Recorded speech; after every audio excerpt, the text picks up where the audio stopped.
की युवा शक्ति का धन्यवाद करना चाहता हूं कि जिनकी वजह से आज इस मुद्दे पे चर्चा हो रही है। और मैं दूसरा देश की युवा शक्ति को बधाई देना चाहता हूं क्योंकि मैं जंतर मंतर पर गया और अध्यक्ष जी मैंने वहां का खूबसूरत नजारा देखा। वहां क्रांतिकारी गाने गाए जा रहे थे, इनकलाब जिंदाबाद के नारे लग रहे थे और वो नारे लगाने वालों में पगड़ी पहने सरदार भी थे, हिंदू भी थे, मुसलमान भी थे और ईसाई भी थे। और अध्यक्ष जी जो बीजेपी ने नैरेटिव बुना 12 साल में लाखों करोड़ों रुपया लगाकर सारे देश के मीडिया को लगाकर, मैं देश की युवा शक्ति को इस बात की बधाई देना चाहता हूं कि उनके एक धरने ने सारा नैरेटिव तहस नहस कर दिया नफरत का। क्योंकि पिछले 12 सालों से केवल देश के लोगों को बांटने का काम बीजेपी के लोगों ने किया है कि हिंदू मुस्लिम करवा दो, लोगों को जात धर्म के नाम पे बांट के रखो और राजनीति करो। इसलिए इससे पहले जितने धरने लगे, सीए का धरना लगा तो आपने कहा जी ये तो पाकिस्तान वाले हैं, किसानों का धरना लगा आपने कहा कि जी ये तो खालिस्तानी है। लेकिन मैं बधाई देना चाहता हूं देश की युवा शक्ति को कि जिन्होंने पहली बार शिक्षा को मुद्दा बनाकर, जिन्होंने पहली बार देश के भविष्य को मुद्दा बनाकर इनकी मुस्लिम हिंदू राजनीति को तहस नहस कर दिया। और आज अध्यक्ष जी इनको डर ये नहीं है कि एक मंत्री का रेजिग्नेशन हो गया, आज इनको डर यही है कि इनका हिंदू मुस्लिम का नैरेटिव टूट गया। इनको पता है कि आने वाले दिनों में देश का जो नौजवान है, देश का जो युवा है वो जाग गया है, वो शिक्षा पे बात करेगा, वो अनएम्प्लॉयमेंट पे बात करेगा। और इनको पता है कि अगर यूपी में शिक्षा में बात हुई तो इनकी सरकार बिल्कुल नहीं बनने वाली। इनको पता है कि अगर पंजाब में शिक्षा पे बात हुई, बेरोजगारी पे बात हुई तो ये कहीं नहीं टिक पाएंगे।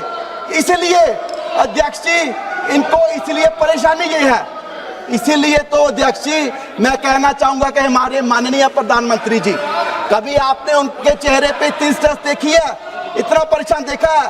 जो प्रधानमंत्री जी 4 कैमरे लगा के वीडियो बनाते हैं रात के 12 बजे, अध्यक्ष जी ऐसे खुद वीडियो बना रहे थे क्योंकि डर यही है कि नैरेटिव टूट गया।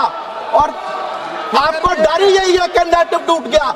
और मैं आपसे कहना चाहता हूं कि देश के नौजवान युवा जागे हैं। आज डेवलपमेंट के पे इलेक्शन होगी, शिक्षा पे इलेक्शन होगी तो आपको पता आप कहीं नहीं टिक पाएंगे। और दूसरा अध्यक्ष जी उन्होंने कहा कि जी आप देखिए कि पिछले दिनों जो इनके प्रवक्ता बैठ के कहते थे कि हम जी चेंजेस ला रहे हैं, अगर पेपर लीक हो गया तो कहा नफरत नहीं कि जी हम एयरफोर्स का इस्तेमाल करेंगे। अध्यक्ष जी मैं सारे सदन को बताना चाहता हूं कि एयरफोर्स का इस्तेमाल इससे पहले कीनिया कर रहा है, अल्जीरिया कर रहा है, इंडोनेशिया कर रहा है, फिलीपींस कर रहा है। एक भी विकसित देश बता दो, ऑस्ट्रेलिया हो, कनाडा हो, अमेरिका हो, जो एयरफोर्स का इस्तेमाल कर रहा हो। आप जिसे विश्व गुरु कह रहे हैं, आप कहां ले जाकर उसको खड़ा कर रहे हैं। और इन्होंने कहा कि जी हम टेलीग्राम का जो दूसरी ऐप्स है उनको ब्लॉक कर देंगे। अध्यक्ष जी इसमें भी बड़ी इंटरेस्टिंग बात है, इनका इस्तेमाल कर रही है Algeria, Jordan, Iraq, Sudan, Syria, Ethiopia. आप देखिए कि आप देश को कहां ले जा खड़ा कर रहे हो। और अध्यक्ष जी ये सारे के सारे वही देश हैं जिनमें धर्म की, जाति की राजनीति चल रही है। आज हमें सोचना होगा कि हमें किस तरह बढ़ना है, डेवलपमेंट की तरफ या इन देशों की तरफ। और दूसरा अध्यक्ष जी मैं कहना चाहूंगा, आपने कहा कि जी हम इसमें सजा बढ़ाएंगे कि जी 3 से 5 साल करेंगे। अध्यक्ष जी इससे पहले भी सजा थी, देख के तो इस बात की है कि इंप्लीमेंटेशन नहीं हो रही, सजा किसी को हो नहीं रही। आज कत्ल की सजा 20 साल है, अगर आप उसकी सजा नहीं देंगे तो चाहे 100 साल कर दीजिए, उससे क्या फायदा। 1 से 5 साल करने में क्या फायदा? 2024 के नीट में पेपर में एक भी आदमी को सजा अब तक नहीं हुई। अध्यक्ष जी लास्ट में, सो मुझे लगता है कि जरूरत है कि रिएक्टिव मेजर्स की वजह से, क्योंकि ये रिएक्टिव मेजर्स है, हमें प्रिवेंटिव एक्शन लेने चाहिए। अध्यक्ष जी आज जरूरत है कि देश का एजुकेशन सिस्टम, देश का टेस्टिंग सिस्टम चेंज होना चाहिए।